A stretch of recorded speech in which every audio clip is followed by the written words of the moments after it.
Saudara, kita itu nggak perlu takut apa-apa dalam hidup ini. Terlalu hebat, betul nggak? Terlalu luar biasa. Sampai seperti itu. Seperti yang kecil, apalagi yang kecil?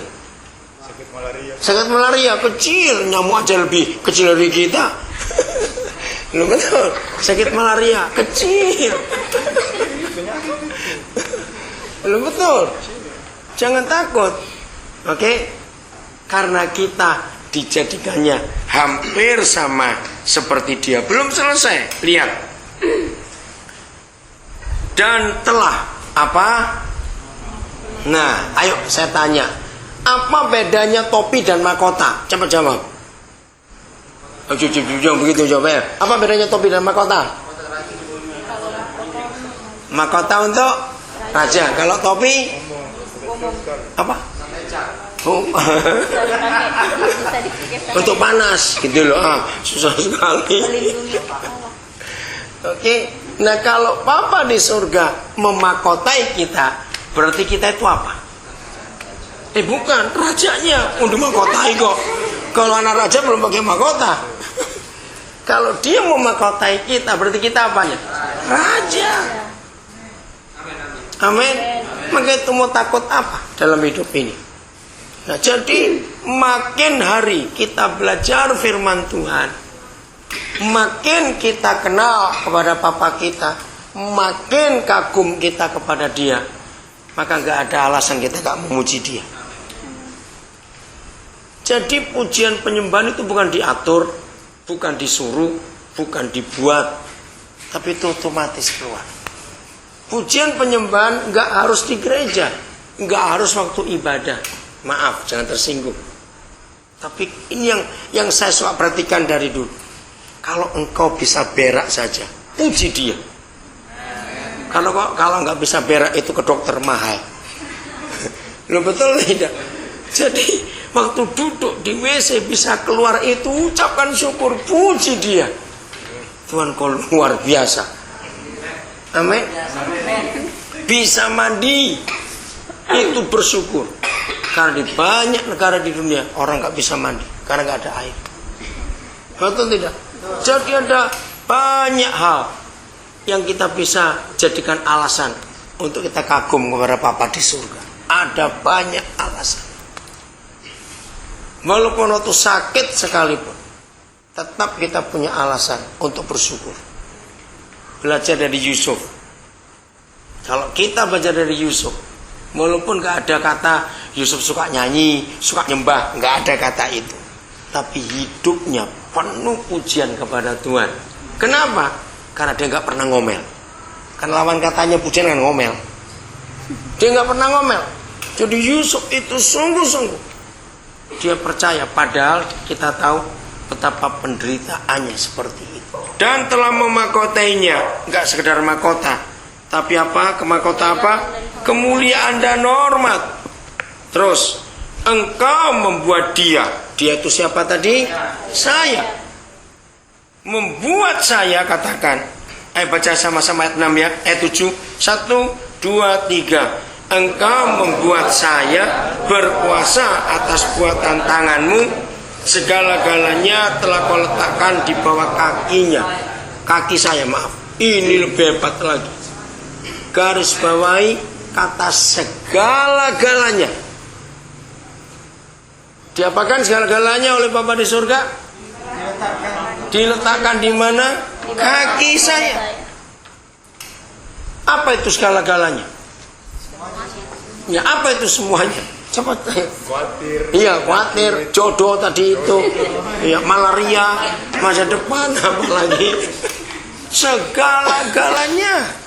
Dan lihat kata waktunya, bukan mudah-mudahan, bukan akan, tapi telah, pasti, sudah terjadi.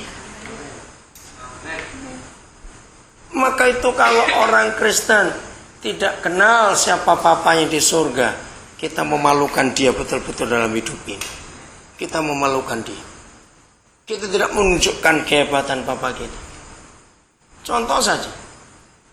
Mungkin gak kalau kita kenal anaknya presiden, tiap hari mukanya murung terus.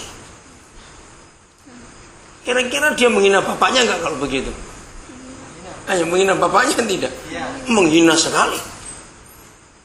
Kamu itu anaknya siapa? Masa muka murung terus begitu? Jadi kalau kita tahu bahwa papa telah memakotai kita, bukan cuma memberi topi, tapi memakotai. Saudara, jangan main-main dalam hidup ini. Jadi makin banyak kita belajar mengenal papa kita, makin kagum kita tentang dia. Segala-galanya telah kau letakkan di bawah kaki. Tolong baca salah seorang. Roma 16 ayat 20. Beri tanda Mazmur 8. Kita belum selesai. Roma 16 ayat 20. Salah seorang sudah dapat, silakan baca. Yang kuat suaranya. Semoga Bapa sumber damai sejahtera segera menurunkan iblis di bawah kakimu. Ya. Kasih karunia Yesus Tuhan kita. Di mana iblis dihancurkan? Di bawah kaki kita. Hebat sekali itu. Ini janji yang luar biasa. Nah, kalau dijanjikan bahwa iblis dihancurkan oleh Papa di surga di bawah kaki kita, untuk apa kita takut pada iblis? Amin. Untuk apa? Nah, makin kagum kita kepada dia. Jadi inilah satu-satunya alasan untuk kita memuji dan menyembah dia. Bukan aktivitas ibadah, tapi setiap saat dalam hidup kita, ketika kita menemukan kehebatan-kehebatan yang dia buat, dan kita membandingkan siapa kita.